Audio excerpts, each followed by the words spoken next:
Okay. Okay, we'll begin the meeting. This is a special meeting, the Planning and Zoning Commission in the form of the Subcommittee on the Plan of Conservation and Development of the Town of New Canaan, Connecticut. Today is Tuesday, November 28, 2023. We're in Town Hall. I will start with the roll. Commissioner Benton? Here. Commissioner Herring? Here.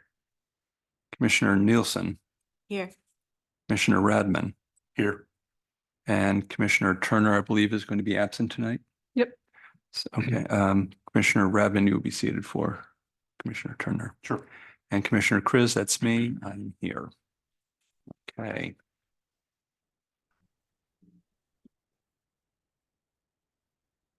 The agenda for tonight, the first item is discussion of municipal and educational infrastructure.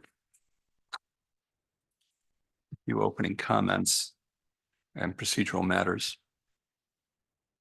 Today, we're taking a deeper dive in consultation with the New Canaan community into town and educational infrastructure, which includes such items as buildings, playing fields and parks, storm and sanitary sewers, parking lots, potable water, including aquifers, electric, internet, and communication utilities, roads and sidewalks. Your input will be crucial for this subcommittee as we proceed with the update of our plan of conservation and development. We're glad you're here. It is clear from these that these are important matters to New Canaan as they are important to this subcommittee. We continue to be dedicated to an open, interactive process involving all voices. We hope the people of New Canaan will continue to be generous with their wisdom tonight. Please help us help our town.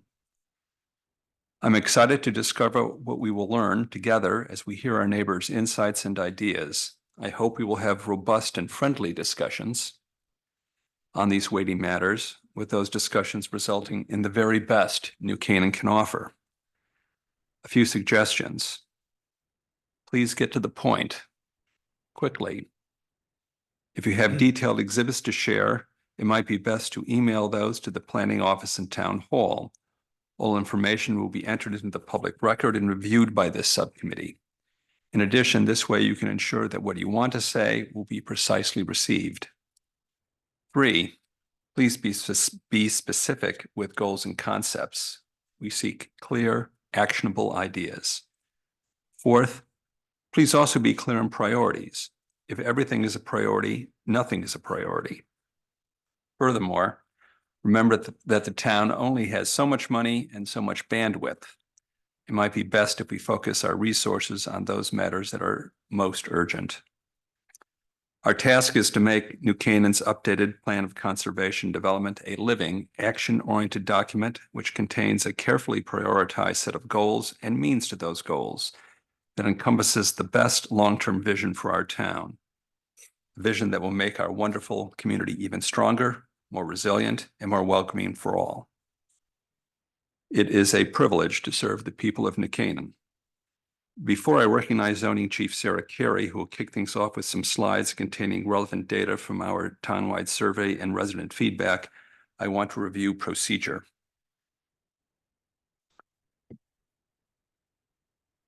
We will alternate between recognizing people physically in this room and on Zoom to ensure balance. If you wish to be recognized, please raise your physical or virtual hand, and the chair will recognize you. Please come to the podium to speak if you're in the room, and everyone, please state your name when you begin. For those people who are on Zoom, please turn off your video and mute yourself unless you are recognized by the chair and are speaking. Now turn it over to Zoning Chief Carey, please. Good evening. Just let me share my screen.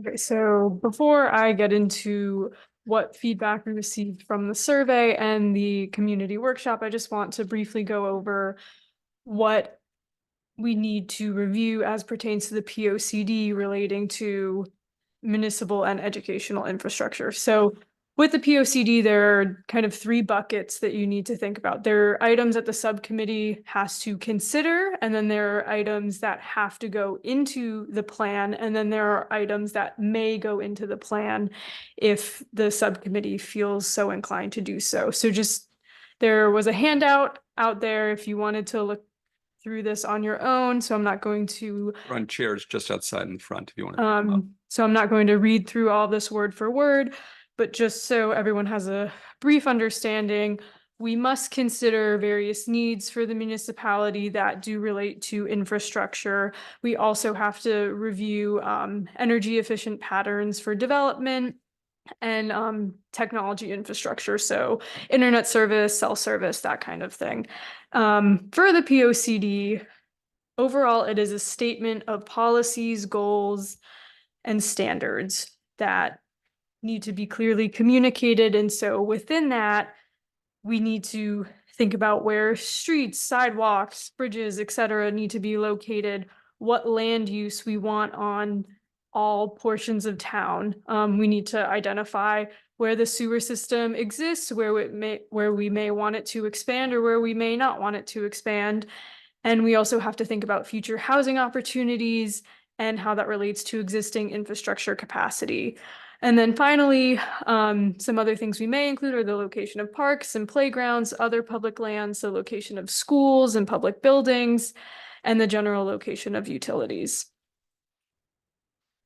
And then just to briefly go over what we heard from in the community survey and the workshop as relates to educational infrastructure. There was just an overarching theme of we need to continue to preserve the high quality of the educational system. It was noted that there is minimal daycare options in town, and that was about all we heard from educational infrastructure. And then for community facilities, we kind of broke up municipal infrastructure into those two buckets because community facilities do tend to be different than infrastructure. So for community facilities, there were some observations that we have a lot of sports fields and not as much social kind of recreational activities. That there were few indoor recreation facilities for the winter, and that was about it. And then municipal infrastructure, there were lack of sidewalks outside of downtown, which relates to biking infrastructure as well. There was an overall sentiment that things are unsafe when you get outside of the downtown core for biking and for walking. There were concerns of traffic congestion and speeding, unreliable cell phone coverage and internet services, not many transportation options within town and outside of town, aside from the train line. That there was a need for a more resilient power grid against storms. It was noted in the last meeting that there were lacking dam resiliency strategies throughout town. And finally, that there is a need for green infrastructure as pertains to energy sources and transportation. Okay, back to you, Chair. One final point I'd like to mention at the beginning, I want to be sure people are aware of this, that there's a state law, Title 8, Chapter 126, Section 8-24 to be precise, and it has to do with approvals of regarding municipal land use, and it says exactly this. No municipal agency or legislative body shall, that means essentially the town of New Canaan here, shall 1, locate, accept, abandon, widen, narrow, or extend any street, bridge, parkway, or other public way. 2, locate, relocate, substantially improve, acquire land for, abandon, sell, or lease any airport, park, playground, school, or other municipally owned property or public building. 3, locate or extend any public housing, development, redevelopment, or urban renewal project. Or 4, locate or extend public utilities and terminals for water, sewerage, light, power, transit, and other purposes until the proposal to take such action has been referred to the commission for a report. Well, what does all that mean? It means essentially that the town of New Canaan cannot really do anything with any of its property above ground, at the ground, or underground beyond what it's doing now without seeking the approval of the full Planning and Zoning Commission. These are so-called 824 referrals, and we've done a number of them recently. And as I'm sure as Planning and Zoning Chairman Redmond can attest, these come up periodically. And if the Planning and Zoning Commission does not approve it, it won't occur. It can be overridden by the town council with a 2/3 vote. That's what the state statute says. When the Planning and Zoning Commission is looking at a so-called 824 referral, we look at what does the POCD say about the topic. And this is one of the main documents we look at when determining whether it's consistent. And so when we think about the POCD for educational, in this case, public school infrastructure, this is buildings and parking lots and playing fields, these sorts of things, as well as other municipal buildings, and seeking public input, it's not just sort of a nice thing to do on good governance, but it becomes crucial input into our POCD, which has a clear, present, and dominating effect on how the Planning and Zoning Commission will rule on various things. And so this is serious stuff we're talking about tonight, and I want to be sure people are aware of it. And this is what the state law says has to occur in New Canaan. So we are seeking input to be sure that when we're thinking about these issues for the town, this is again town property, and public school property is town property. We want to be sure we're receiving as much public input as possible so we can devise as wise a plan of conservation and long-term plan of conservation as possible in order to be able to do the right thing for the town. So end of editorial and speech, but I want to be sure people are aware of some of the powers that the Planning and Zoning Commission has and how important the POCD is to the topics we're discussing tonight. So I'll leave it at that. I'll now open it to input from the public. Let's start with people in the room. Anyone care to speak? Please stand and identify yourself and come to the podium. Anyone at all? Please, ma'am. If you could stand at the podium and state your name, please.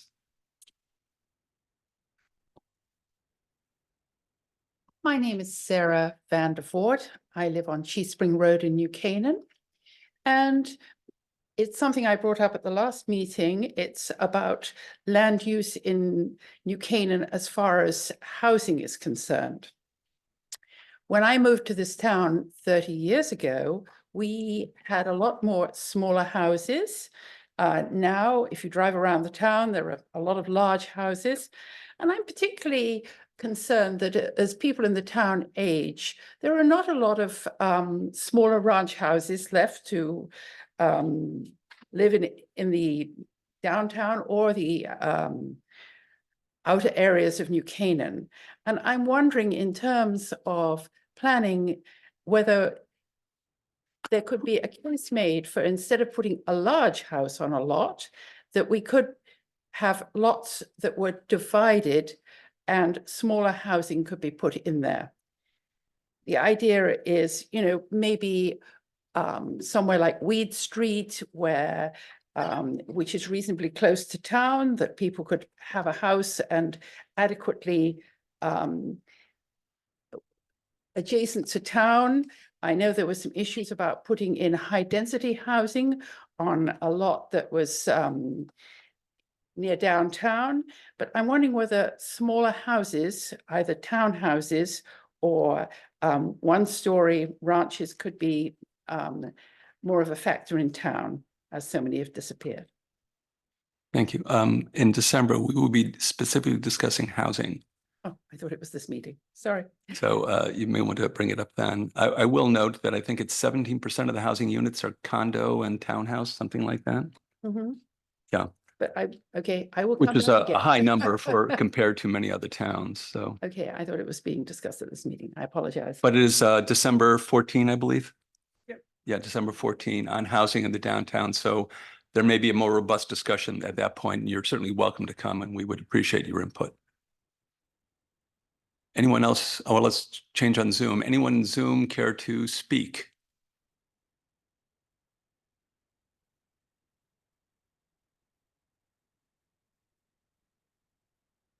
This may go down as the world's record of the shortest planning and zoning commission in the history of the town of New Canaan. Usually they're about 5-6 hours. Oh, we have one. Oh, no one on Zoom then? I'll call that a Zoom. Sir, in the back, please take the podium. State your name. I wasn't planning to speak, but you did a good introduction. My name is Giacomo Landi. I live on Elm Street. One thing I think that's really good about the POCD documents that you've had in the past are actually a lot of maps laying out Mhm. how the town is set up. For those of you who weren't aware, I ran for the Board of Ed. One of the things that came up in our debate was sort of how do we look at expenses associated with the Board of Ed? One of the big expenses we have are buses. And so we have a ton of buses, which causes traffic on South Ave in particular in the morning. And I'm wondering if we could actually do a map in conjunction with the Board of Ed about walking zones to the schools. And think about that in terms of like near term, where do kids like walk to school? And then sort of like, what's our vision for 5 years from now, or maybe 10 years from now?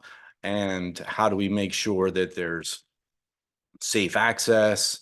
We have the right crossing mechanisms, those kind of things, because it'll hit a green initiative, it'll hit a cost initiative, it'll hit a traffic initiative. So it could hit a lot of areas. So I would encourage you to think about that as a sort of subsection of the educational infrastructure.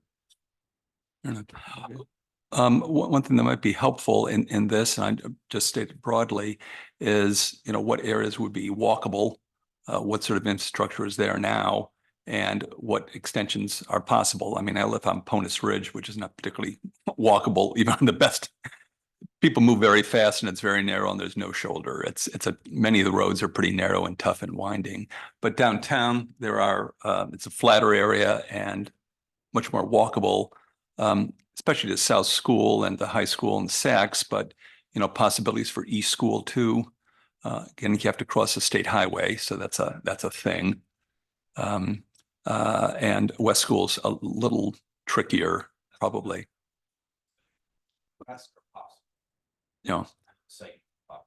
I'm sorry, you could speak. We need it on the record here. Yeah, Sorry. so for the record, so personally, I think the greatest opportunities are South, Saks, and the high school. You already have a ton of kids that are walking, they're riding bikes, potentially getting rides with their parents or whatever. But I would say that's why if you could sort of either maybe take a survey with those schools through the Board of Ed or whatever, and find out sort of how many kids in the area and sort of what the density is, where they're coming from, and then maybe find some areas where it's a problem. Like people are like, it's not safe, for example, to walk from God's Acre area to Saks, which you could argue is sort of at the extreme of walking, but maybe is a bikeable distance. And so look at sort of what, if there's any easy wins to convert more kids from buses to either foot or bike, and what, if anything, needed to be done. And we already have a lot of crossing guards. If you look in the morning, you see it on South Ave, you see a guy actually managing the traffic light at South and Farm. So there's a lot of sort of manual operations already going on, but it's to look at sort of what more could be done. And if there's a need to sort of ensure some degree of permanence in pass through. That's probably a planning area, I would think. So there is a cross at Canaan Parish over to East, if I remember right, conjunction with a light. So there must be some pedestrian traffic on that as well. So I would think that this would be a good area for a combo organization to look at. Well, And are you saying, go can I ahead, interject? Commissioner. So this is, I think, a pretty recurrent theme in this POCD. I think people are looking, in fact, in the 2014 POCD, there was a very big focus on sidewalks, and it's fairly well written. And to give the DPW a lot of credit, they've done quite a lot of work in sort of filling the gaps that are in downtown sidewalks. And it's, for example, Richmond Hill, and there's some nicer, so I think the town is going in the right direction. But I think what's interesting about your comments here that I think I'd like to just emphasize is, I think you're pointing out the connection of the educational town savings and let's call it like the net present value of these investments. So if you go ahead and extend a sidewalk, like from east into the Hoyt Farm neighborhood, or up that curved road, was it Clapboard Ridge, that potentially you could get, let's call it 10 students or 10 to 30 students. And then that 30 students would be one bus, and that one bus is $100,000 per year. And then a sidewalk's worth 25 years. So you have 2.5 million, and whatever the math is there. So are you saying that basically from a Board of Ed perspective, the Board of Ed should look at like that budget tied to the DPW's investment in sidewalks? And So I think on the elementary schools, if you look at like East, this is just a off the top of my head comment. Mhm. I think extending East sidewalks at East School further east, Mhm. my guess is your NPV is not that high. And the reason is that my guess is you're dealing with a lot of young kids, Mhm. and you're probably dealing with a reasonable distance and a very small number target population, if you Right. will, to get that. So my guess is that from a financial return perspective, that's not going to be a good investment. Mhm. But from a catchment area of high school Saks South, that my guess would be there'd be more money in that. And that would be a combo town and Board of Ed savings. And it would also be town probably investments. I know Tiger's here, but I mean, there's probably somebody that could have to be like crossing guards and stuff like that. So you just have to look at it like, for example, can Richmond Hill kids walk through the bird preserve to get to South School or to the high school? Would they be willing to do that? Is that too far? These kind of, I think you're getting a larger mass of people. Or how do you get people from Marshall Ridge? How do you get them easier access? Those kind of things. I don't know the exact sort of layout in that area, but my guess is you're gonna have more density, easier move. And the elementary school kids, the concentration south is probably the prime area for elementary school kids that walk. I just don't see, like, west is definitely out. You just have like one street that you can walk essentially. So that's what I would put it as a map, and maybe sort of some density charts about that. And my sense is that South has really changed. South Ave has really changed over the last 20 years. And a lot of that is driven by people's desirability to have their kids walk to the 3 different schools. So, how does that tie in with the fleet expectations for the Board of Ed? Yeah, further on that, our consultants SLR are in the process now of doing some of the mapping, some of the core demographics of the town. And I would ask zoning officer Carey to ask them to, and I know we're looking at sidewalks as well, to ensure that as part of the mapping of where the sidewalks are in town, so we at least know where everything is now, and we can get a better visual on that, so we can look at this. But I hear you on bang for the buck. There's some dead end streets in let's call it near South School that really don't get any traffic, and you need a sidewalk there. Well, maybe not. When you get to South Avenue, we already have a sidewalk. So it's, you want usage of them too, as opposed to the sidewalk that doesn't really go anywhere. So I understand the limits on financing too, but sidewalks are something I think that have been well received. I know the sidewalks to Irwin have been very well received and are heavily used. I see people there all the time, and it facilitates the usage of that park as well as the Green Link. So this is something we're looking hard at. So thank you. I'll just throw in there, I think this is Please. all a great idea. And I mean, obviously, we're still just talking about planning, but when it comes to implementation, for those that don't know, there's a federal program called Safe Routes to School, which provides funding for implementing, traffic calming, sidewalks, those types of things. So Probably you could put a little like bubble overlay about like where the BOE agrees to bus kids. You could put like 3 circles, like where do they not where are you not guaranteed a bus? Mhm. And then you sort of look at what's just outside that and sort of map out like how many relevant people are in the population in that. Because that'll give everybody a good handle on, do we not guarantee busing for kids within half mile, for example, or a quarter mile, or whatever the number is, so. I would also suggest besides busing, if you've driven by the schools, including St. Luke's, in pickup time, there's a line of cars idling, and even just getting by, driving on the road is tough. So I literally have to drive against traffic to move around the half-mile line of cars. And so to the extent we can reduce that, it's not a bus, but it's a private vehicle, I would see that as a plus as well. To the extent we can even just a couple fewer cars would be a plus in my view. But I hear you on that. Thank you, sir. I'm going to switch to Zoom. Anyone on Zoom want to speak? Woman looks like she has her hand Take up. that as a no, no hands up. No, There's a hand up. As a hand up? It's Oh, sorry, Margaret. yes, on Zoom. Could you please just state your name? Yes, my name is Margot Bright Thorsheim. I live at 987 Silver Mine Road.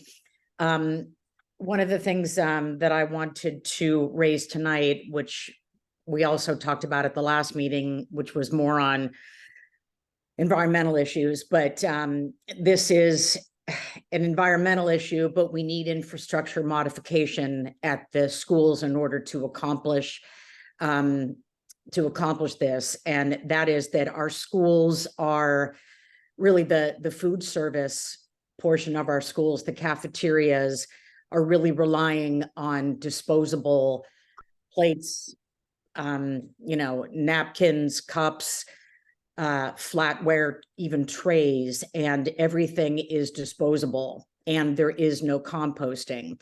So, there are a growing number of parents that are concerned about this. And I think the reason it never came up before is that a lot of people never knew about it.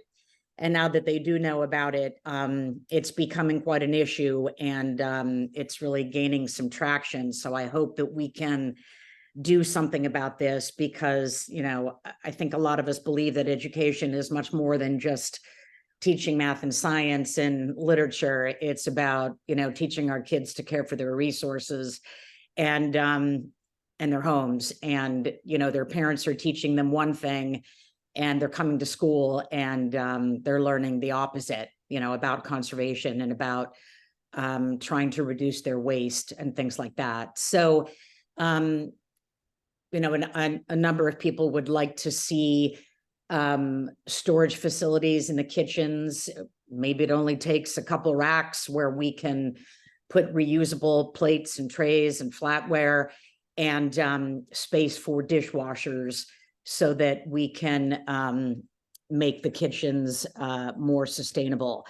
Composting is also an issue.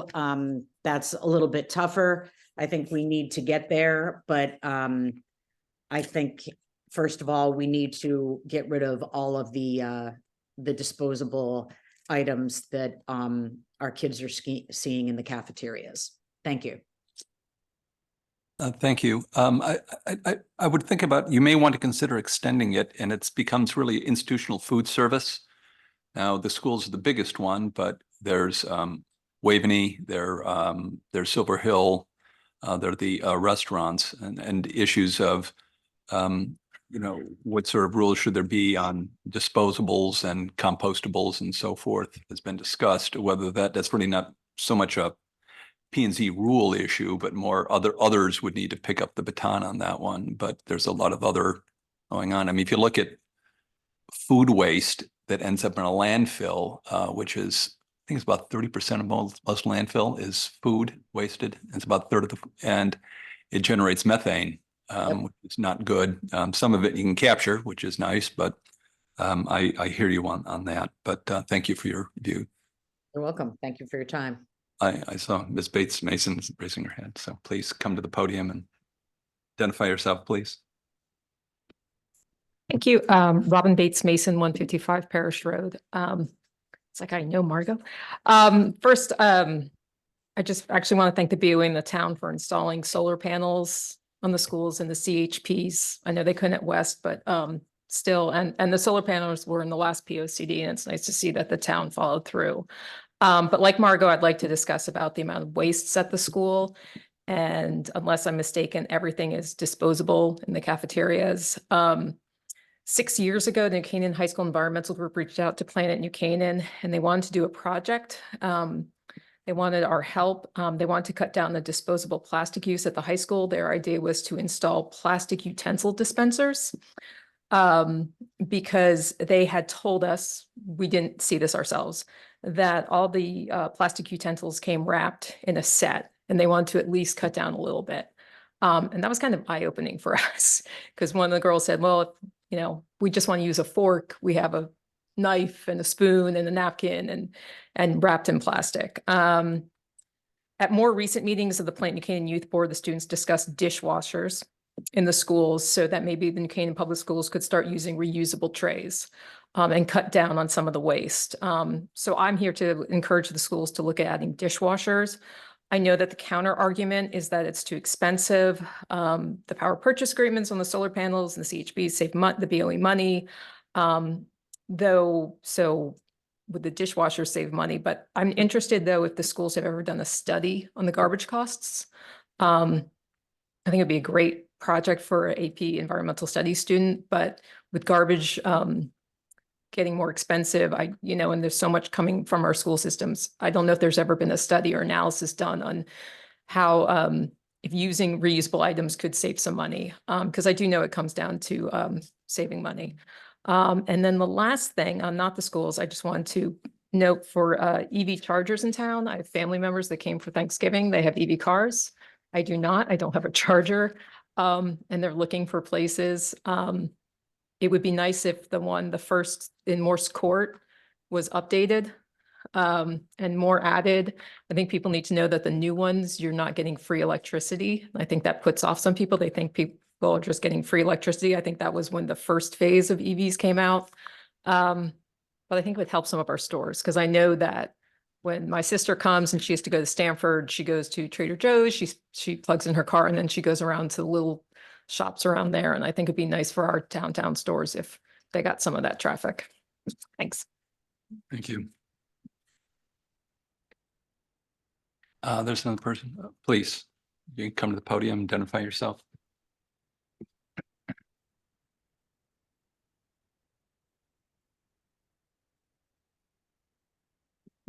Hi, I'm Sasha Dimitris. I live at 48 Summer Street, and I'm going to follow up on something that we talked about a little bit earlier and mentioned was bike and walking infrastructure. And to your original prompt, I'll be very specific. I think marked bike lanes, at least, and preferably protective bollards on South Avenue between Cherry Street and Merritt Parkway would be the obvious choice. You obviously don't rebuild the infrastructure overnight, but that seems like a very easy win because there's already a shoulder there that is wide enough that cyclists typically use if they're not riding on the sidewalk. And to sort of go into the benefits of that, biking is full of positive externalities for all the people around it. The businesses downtown, I know a big deterrent for a lot of people going to more businesses is the parking. Sometimes gets a bit tight with bikes. Parking is a lot more efficient.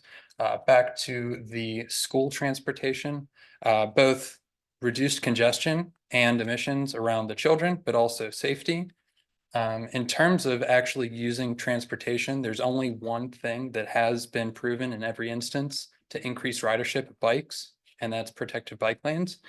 And adding those bike lanes on that busy road, where, nationally cycling has been on the downtrend in terms of safety because of larger vehicles, parents are going to be more likely to suggest that their children ride to school if they know that they're going to be safe. So the transportation, the business benefits, the safety benefits, the health benefits for the people that are choosing a healthier mode of transportation. And the road is already wide enough and half of the lines are already there. If you could add lines designating it as a bike lane, or even better, adding protective bollards, I think that would be an excellent decision. Thank you. Can I ask just Sasha, thank you for your your contributions. I was curious, you mentioned reducing parking at the high school and the idea of kids, well, just reducing traffic around the high school. And I was curious when you said that, like, are you, from an incentive perspective, you're looking to have people bike to school? Is that why you're saying Cherry to South? I just want to understand that. Yeah, that is what made sense to me, that you know, if you have a student who needs to get to school and they have the option of riding their bike or having a parent drive them, for example, a bike just takes up way less space and can work in parallel with the cars. Fewer cars going to the school would reduce congestion if some of those students chose to ride a bike instead. Got it. Thank you. Thank you, sir. I'll ask again, anyone on Zoom wish to speak? If so, please raise your electronic hand. And if you're not recognized, if you can be sure to turn off your video and to mute yourself, we'd be grateful. Anyone else in the room have some comments for us? You have one, please stand and come to the podium. Hi, my name is Janelle Sinacori. I'm pretty new to town. I've been here just under 2 years. Clearly, the education part of it is one of the reasons why we moved here. So the academics is important for the community and the facilities. What we noticed this fall was it rained every single Saturday. So I think there was like one Saturday it didn't rain. So over at the high school, all the different sports were either being canceled for all the kids, or they were, shortening practice. So clearly some indoor structure would be helpful at some point if possible, or access to indoor. But most importantly, the thing I've noticed, which has surprised me the most about the town, is how fast people drive. Had many conversations with Tiger about this. And also with some of the towns closer to the Merritt, there's a lot of cut through traffic. And even the stop signs, they don't stop at. Some of the roads are very narrow. Some of them don't have sidewalks. So while it would be great for children to walk, in some cases they currently can't because there's too much volume, even though they technically live close enough. So I think some of the traffic calming, probably in all aspects of the town, safety is important. And clearly someone spoke about bicycles, it would help that as well. And somebody else spoke about saving money for reduced buses. So I think, I'm not exactly sure what the solution should be, but I think having a broader discussion with people about the safety of the roads is something to look into. Because hopefully there are easier solutions to solve some of the speeding issues and the volume. Thank you. Yeah, thank you. I'm going to throw out a few topics that people have, I guess, I've heard discussed over the years, and I think some of which have been reviewed by the full commission in various applications. But one is the issue of rain and flooding. If you have, it's not just how much rain you get, it's how quickly it falls. So there's a difference between 2 inches of rain over 3 days and 2 inches of rain over 2 hours.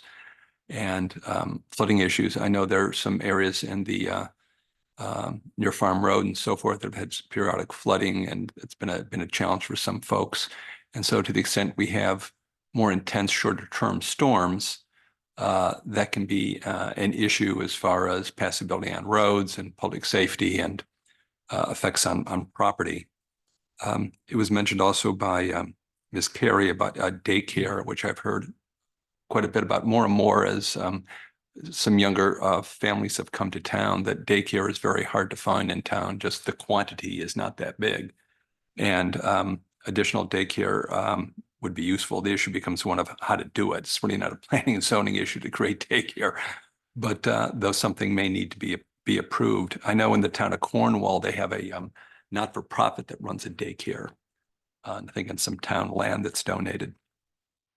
But that becomes an issue with daycare because of state rules. There's very specific rules on how much parking there needs to be, drop-off issues, staffing and where to put the staff and so forth.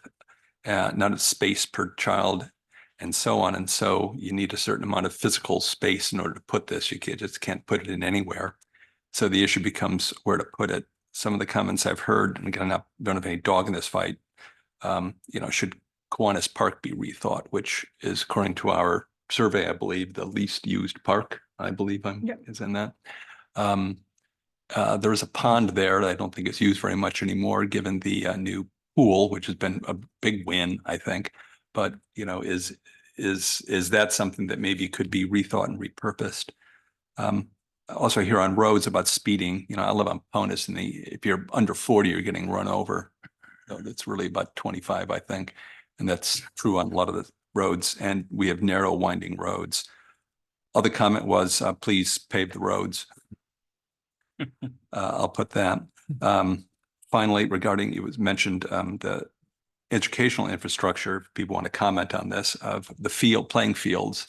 There's been ongoing discussion about, what sort of pesticides, herbicides, and others should be placed on playing fields where children are playing and their people are walking and traveling. But also, should it be artificial grass? What kind of artificial? Should it be natural, and so forth? And those issues still are being discussed, as I understand it. So there's a few things that I have heard from people over the years that really relate to the issues we're discussing tonight. In case anyone wants to comment, but these are some of the issues that we'll be thinking about. So, for example, rain and floods, we are required to talk about sewage and sewers. We have to do it per state law. So this is something we will be commenting on. And we're seeking as much input as we can from people on these topics if they believe that, infrastructure should be revisited as far as storm sewer. Storm sewer is what happens when the rain falls. It ends up in a storm sewer on the street and then goes into the Long Island Sound. Sanitary sewer is what happens when you flush the toilet. It's a different systems, you can't just say sewer, but they're different things. But the storm sewer is something I know we discussed in many applications in this town are important issues when we think about things. So put that out there. Other comments, questions, points that people wish to make? We're here to listen to you. We're holding specific meetings to get input, so please input. We're happy to hear from anyone on these topics. We want an open dialogue. So if you have anything to say, please say it.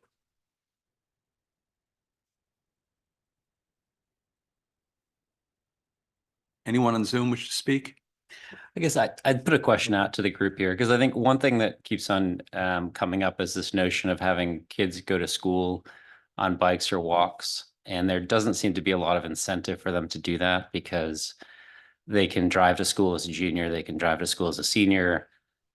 There's no fiscal incentive for them to take the bus. And I was just actually looking it up. The parking permit for an annual pass at the school is $40. And the ticket is $10. And you compare that to our commuting permits of $400. It sounds like Westport, Darien, Greenwich only allow their seniors to drive, which theoretically would only would reduce the number of traffic trips in half. Now no one's got a junior in the room, so we could talk more freely. But the point is, if you were to take some of the parking at some of these schools and convert it into a bubble for playing yards, or if you were to create an incentive, pay parents to have, like, if they're out of the school district or whatever, there are safe streets, et cetera. I guess I'm interested in if anyone has any ideas or big ideas as to how to shift things in different ways to make the town adopt slower speeds of travel, or different approaches to getting to school. We've just been queried a lot of times with SLR to think bigger than just, we need more sidewalks, we'd like people to slow down. So I'm just interested in whether there's an interest in town to do something different that would involve, like, sacrifices, for example, that juniors wouldn't drive to school. Has anyone encountered those discussions?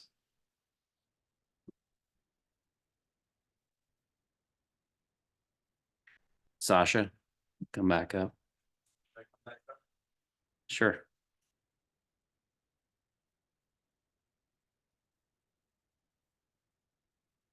Yeah, so this is not firsthand discussion I've had with people in the room, but I am a product manager at a bike company and it's my job to know about bikes. So here I am.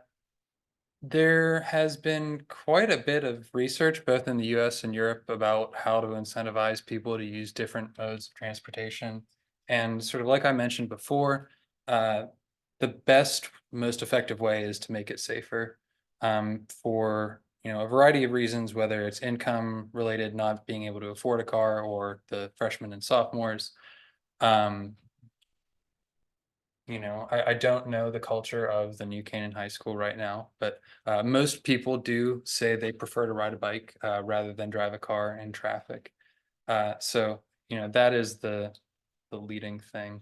In terms of speed of the vehicles relative to either the pedestrians or other vehicles, there's two things that have been proven to make the road safer, and it's increased enforcement and traffic calming measures where especially south between the lights, or I don't think there's any stop signs.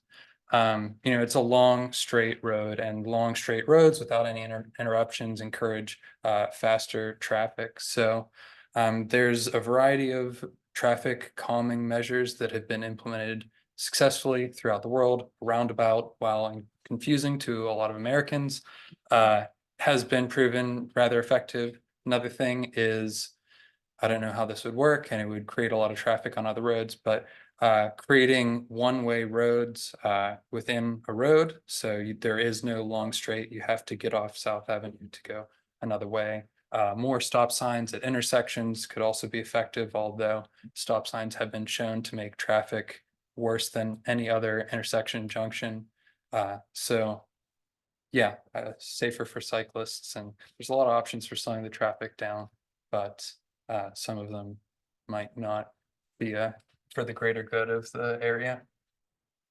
I would note that South Avenue is a state highway. New Canaan. State highways follow a different set of rules than town roads. Oh, man. It is Okay. a state highway technically. So we may not think of it that way, but it's a state highway. So it was 106. Many people don't consider that to be a state highway. But it's a state highway. So I know there are all sorts of other rules with state highways. What's your point though? State highway, the point is that the town of New Canaan can simply not decide on its own to do something. It's a state issue. Right, so like the DPW has to work with the state, and that makes it harder, but it doesn't make it impossible. Doesn't make it impossible, but it's not a town-only decision, as it would be on It a would town, involve the town working on with the town state, road. just like the town working with the MTA. Or to the extent we do work with the MTA. Yeah, I'm exactly. not sure that really works too well, Yeah. but that's a topic for another day. The issue of cost of parking at the high school, again, that's something for the Board of Education staff. This is my experience from Econ 101 that you get more of that which you subsidize. So if you make it cheap, you get more of it, but that's me. But I'll leave it at that. Thank you. Yes, ma'am. Please, you have to stand in. Question response. Yeah, please come to the podium. Jen Zonas, 893 North Wilton Road. I just had a question. You mentioned earlier, Sasha, that if there were better bike lanes, that more people would bike to town and it would be good for the shopkeepers. And then thinking about the schools, especially the high school in Saks, and just thinking about your concept, or the Giacomo left, but about mapping out things. Do we have any understanding about how many bike racks there are in town? I'm not even aware of, ample places to park your bike or, safely. There's one bike rack behind this building. And that's Okay, so I just think that's a consideration. Thanks. Thank you. I don't believe there's motorcycle parking officially in town that I've ever seen either. Often there are different motorcycle spots, but. Lumberyard, okay. Mhm. Yes. Any other people who would like to speak? Anyone on Zoom? I'll ask on Zoom.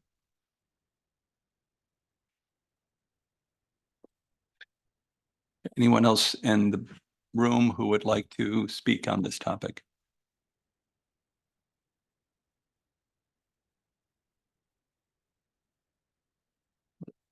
Third and last call. If anyone want to speak?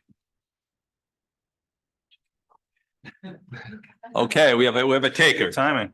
Please come to the podium, sir, and state your name. Leo Carl. I live on Silver Mine Road. I have a business in town. Carl Chevrolet. So I apologize if I just came out of another meeting at Waveney, so I apologize if anyone covered any of this before, but I wanted to speak at least on one topic which I've tried to gather some constituents in town. I think I'd say over the last few years, and that's the municipalities, excuse me, readiness for EV charging. I've done a lot of work in some of the surrounding towns, and Westport and Fairfield in particular have embraced public EV charging to a greater degree than other surrounding towns. And I think there's more we could do here in New Canaan.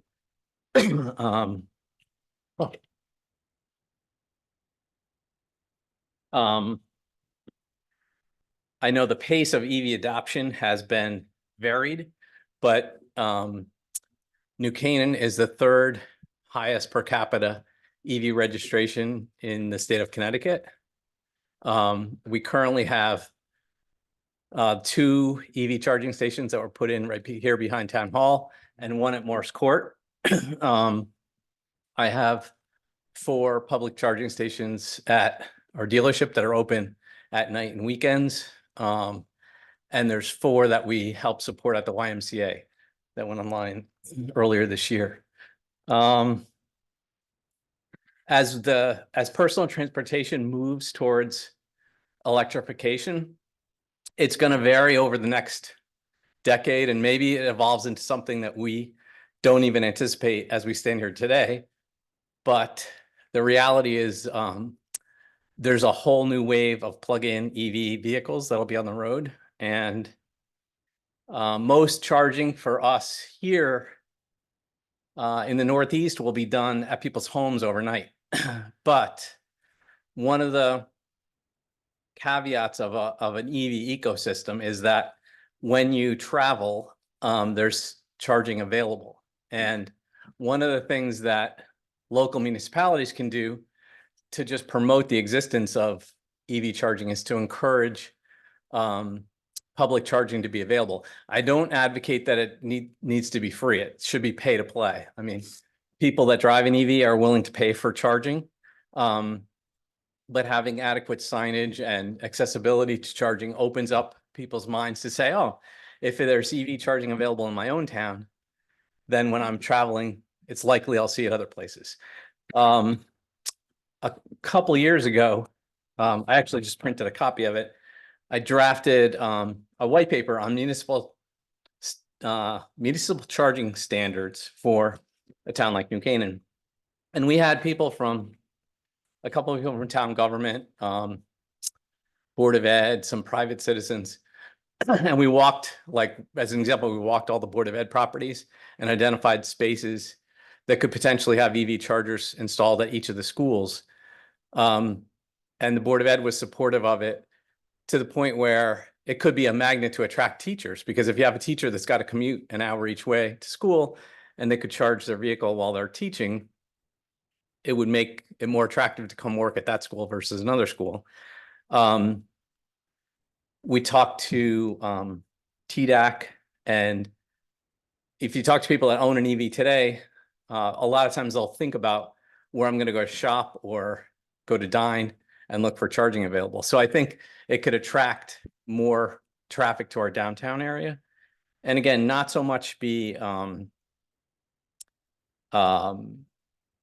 used by our local residents on a regular basis as much as be out there for visitors from surrounding towns, et cetera. So my point of speaking here is that I would love to see our town adopt at least a standard so that local commercial property owners, there are several in town, several people that own commercial property that are willing to install EV charging on their property for their own patrons and for the public. But it would be very helpful as a town if we adopted a standard so that there's different charge networks that are available and different types of charging available. The plugs are becoming standardized. There's been only 2 plugs available, basically Tesla's and everyone else's.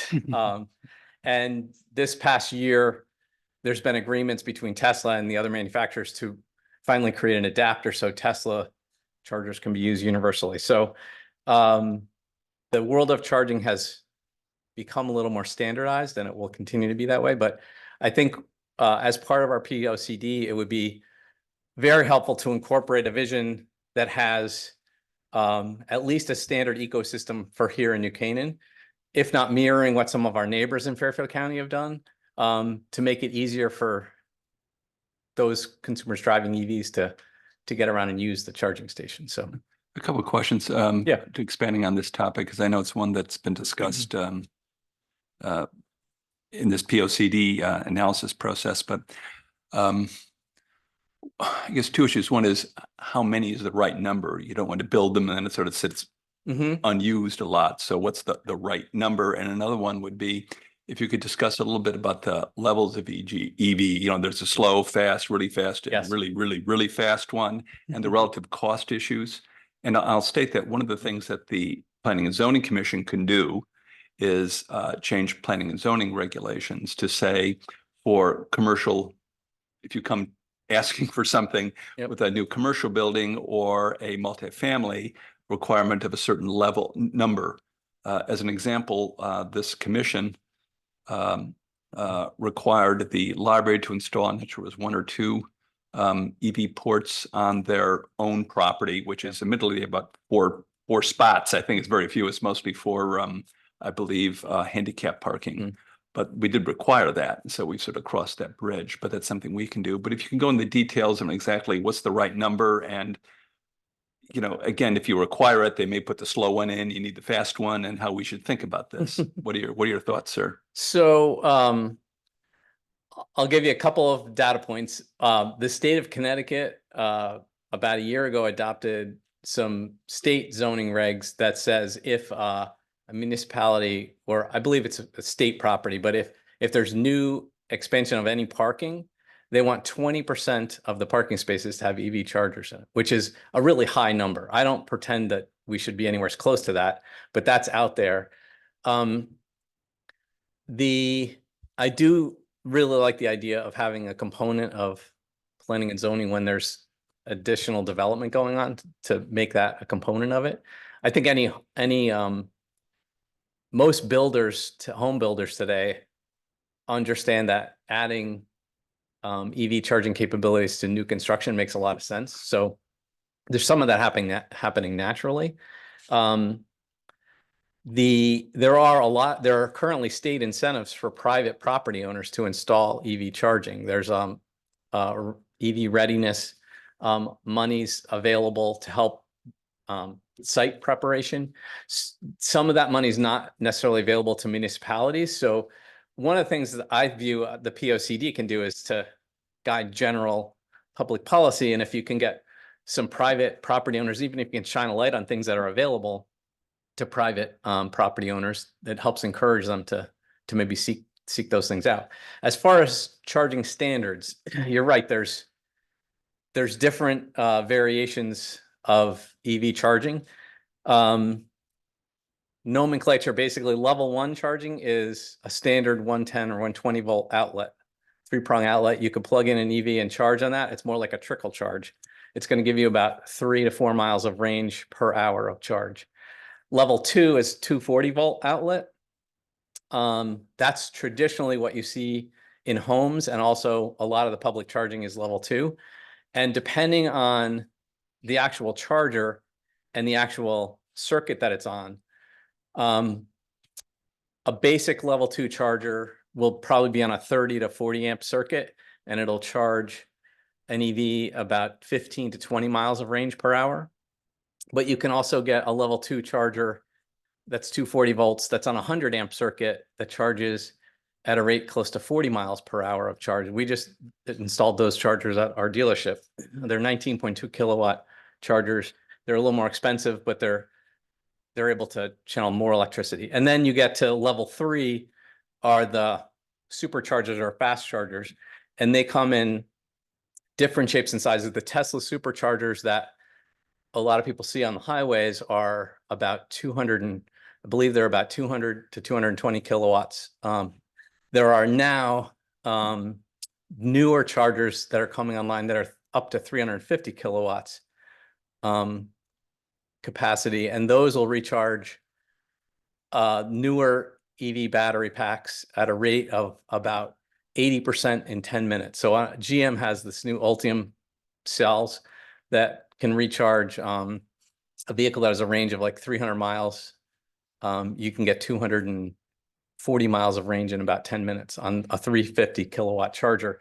There are not going to be many of those available. Those are probably $500,000 plus each to put in. But a level 2 charger, like a 19.2 kilowatt charger, if it's hooked up to a 100 amp circuit, which is what I would suggest the aim be, because that's sort of the the current higher end of a level 2 charger, and that would give you, it should be serviceable for at least, a decade without meeting the needs of the EVs that are coming to market. Those chargers are probably on the magnitude of $500 to $7,500 installed, $5,000 to $7,500. So costs have come down a little bit. The biggest issue you have typically with installing EV charging is access to the current power. So the closer you can get it to the current power source, the better. And then you have things when you're in like public parking areas or parking lots at buildings, you've got trenching to get to the location where it's at. At the Y, they figured out where the power was and sort of took the shortest path to get to some parking. I do suggest that, to me, it makes more sense to put EV charging in the more visible spaces. And ideally, these spaces should turn over every hour or two. You don't want to put EV charging in a commuter space that's going to have a car park at it at 6 in the morning and take the train to the city and come back at 6 at night, because the car only needed at maximum a couple of hours to charge. And then it sat there the rest of the day tying up that station, that charger. So the more you can think about putting EV charging in spaces that tend to have higher traffic and higher turnover, with an average visit of like an hour to 2 hours, those are probably the ideal places to have charging. The parking lot at the library, some of the schools,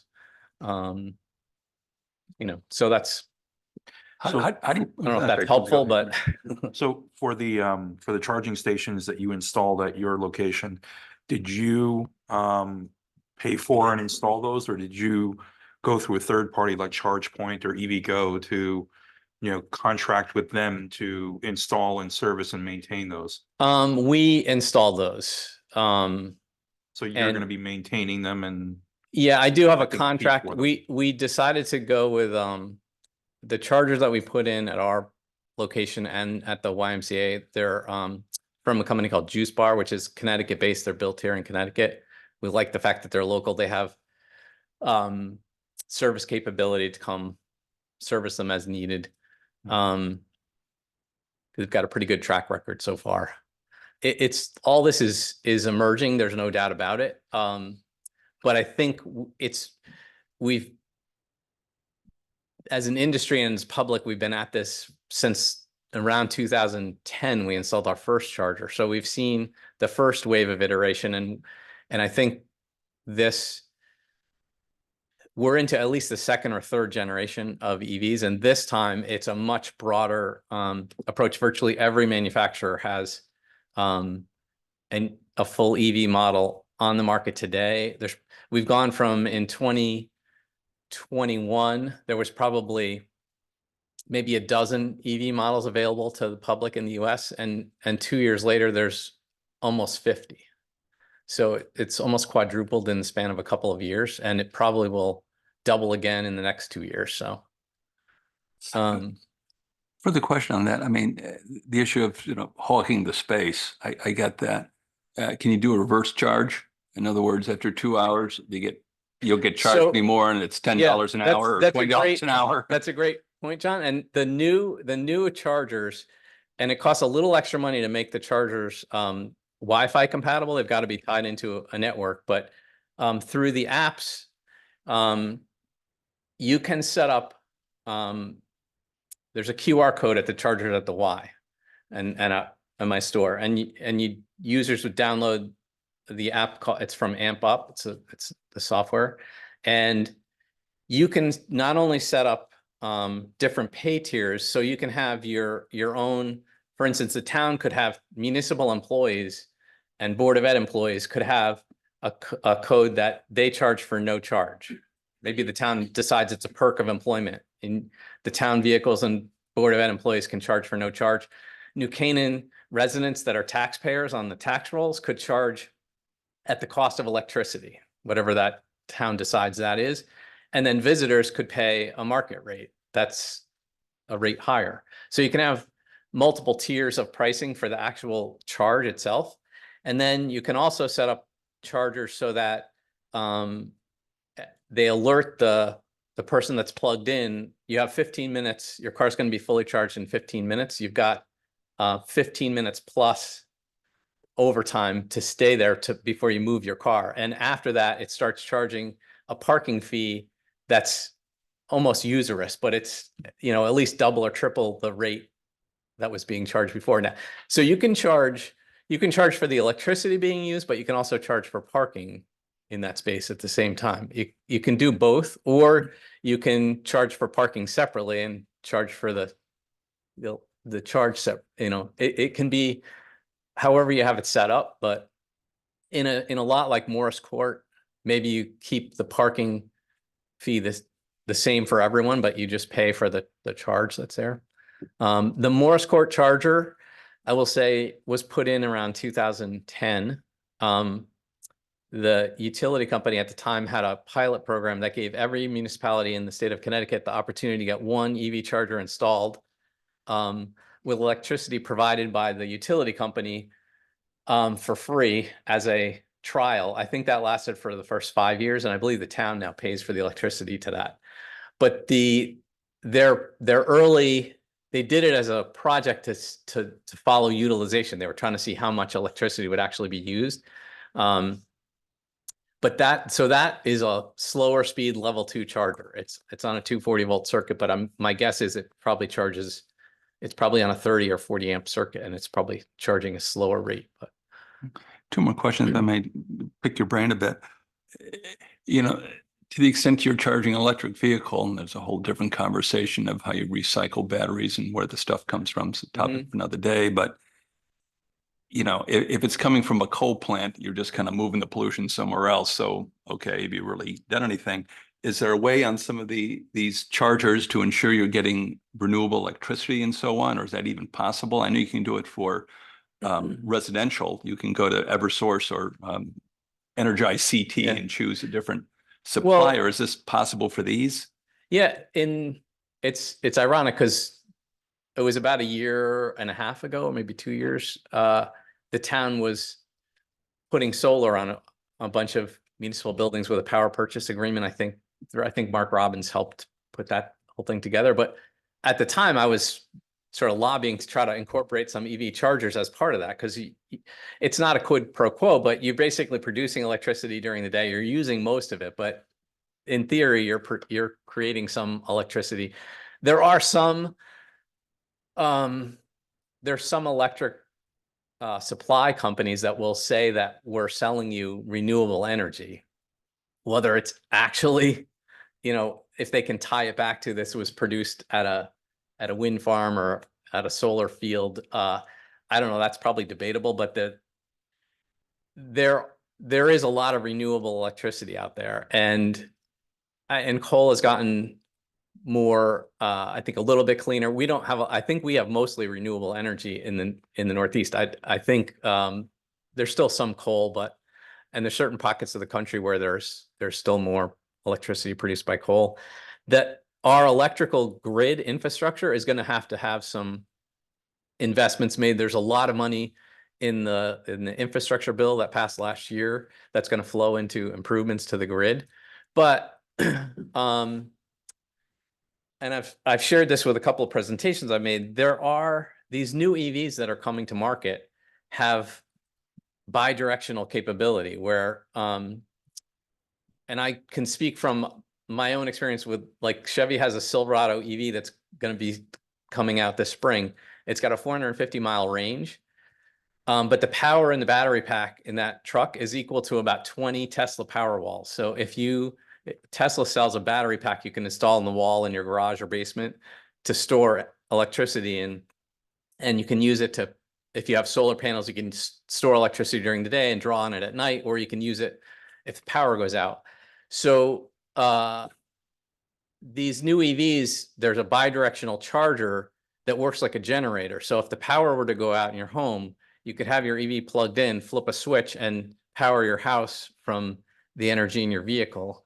And is it enough power to last for 12 to 20 days, depending on the size home, even for a single family home?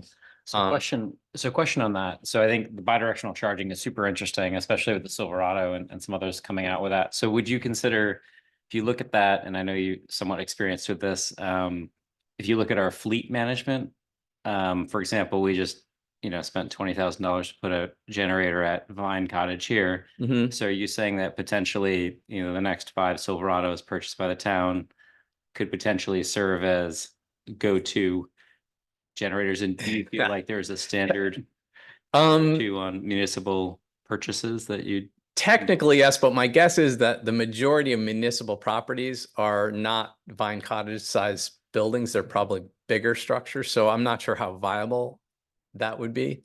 But But I'm just saying that as a use case. Yeah. 'Cause I'm saying that's kind of a small place. as a caveat, when we talked before about the bidirectional charger that's required is a level 2 charger, Mhm. but it is more expensive. Instead of a $750 charger, it's probably closer to a $2,000 charger. But the cost of that in comparison to installing a whole generator for home is a lot less expensive. So it's there's a little bit more infrastructure investment that a homeowner would have to make that actually feasible. But And so question for that, because I think this did come up elsewhere. So like with the Silverado and with like the maintenance costs, Here we are. to plug in now. Pull up that Silverado. do you feel like the town from a POCD perspective would benefit from electrical standards or? Well, the town is taking some nice baby steps to get some EVs into the fleet. I will say I'm aware, like, the town of Fairfield has sort of jumped in with both feet, and I think they're up to 30 plus EVs in their municipal fleet, We have including some police cars. 2. You'll have 4. I think 4. 5. Tiger would know. So and I think as people use them, they're still, I'll take one step back since I have the microphone. Unfortunately, EVs have become a little bit of a political football here in the United States. And I think it's unfortunate, but it's reality. And so you have some states like California that have been more progressive with environmental issues, and they had passed a zero emissions law a few years ago that their goal is to get a high percentage of zero emission vehicles by 2035. And I just learned yesterday, Connecticut failed to pass that same, they pulled it before it got voted on, but Connecticut's likely going to adopt that some point in this year, or in the next year.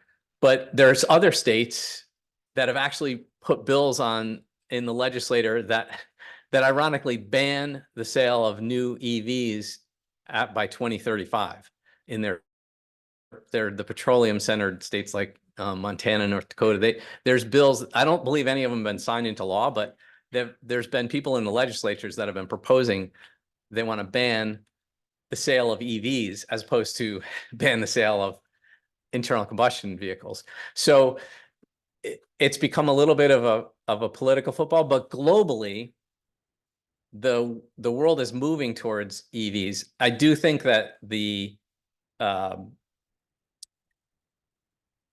mode of electric regeneration and will change, and there'll be some vehicles that will be able to recharge faster. There'll be some effort, whether it's through fuel cells or otherwise, to create electricity from inside the vehicle to extend range. Right now, the biggest limitation is the actual range of the vehicles, because they work tremendous for local driving within a 100-200 mile radius of home. But the reality is, if you try to travel on a holiday weekend when there's more traffic on the road, and you get to a charging station you think is going to be free to plug in and charge, and there's a couple other vehicles in front of you, it gets frustrating. So for true, really long distance driving, like Americans like to take their road trips, an EV today is probably not fully ready for prime time. Lots of people have done it, but it takes a little bit of effort. What an EV is ready for is to replace any vehicle that someone's using in a relative close proximity to their home. And I mean like 100-mile radius. So that's a lot of vehicles that commute from here to the city, municipal vehicles that stay basically within the municipality, obviously, businesses that use, delivery vehicles, all the last mile vehicles. That the Postal Service had made an effort to go to EVs, and then it got pulled a couple of years ago. But there will be increasing percentage of new vehicles registered in the US that are EVs. In 2022, we hit about 6%. This year, it'll hit about 8% of new vehicle sales. And it's probably going to be by 2025. We'll hit somewhere between 12 and 15%.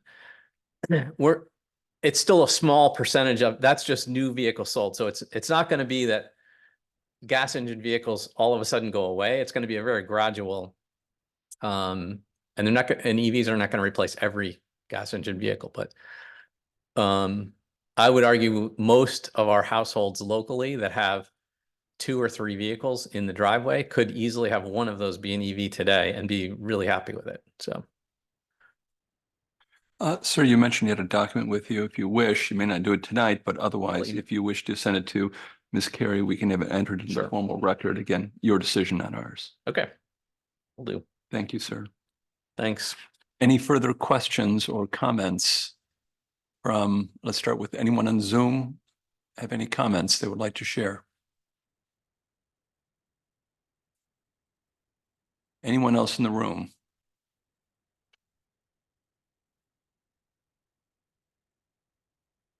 Okay. We'll move on to the next agenda item. Thank you. Second, any other business that may come before the subcommittee? Any other business I can think of? I'll just note that probably in January, I think SLR will start developing some early drafts of early chapters, something like that.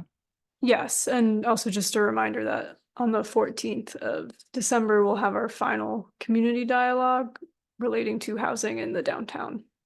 And housing means any place where people live. So it could be a nursing home, because people do live in nursing homes. It could be a single family house. It could be apartment, can mean anything at all, but it means anywhere where a person lives. And then the downtown is essentially business district, not just sort of what people think is Main and Elm, but you have Cross and Biddy Street, you have Grove, we have office buildings. All those would be included as far as the downtown broadly. Some of which does have housing, but mostly it's retail and office. Okay. Moving on to item number 3, approval of the minutes. I believe they've been shared with everyone. Yes, and we have noted that we have to change that Mr. Benton was absent on the minutes, and that will be changed. So what I had, the one you left for me said Mr. Benton was absent, so I guess that was changed. Okay, then it was, yes. Yes, Mr. Turner, Mr. Benton were absent. Does anyone have any comments or corrections on the minutes? Any commissioners? Okay, do I hear a motion? I'll move to approve the minutes. Thank you, Commissioner. Do I hear a second? A second. Thank you, Commissioner. Any other comments?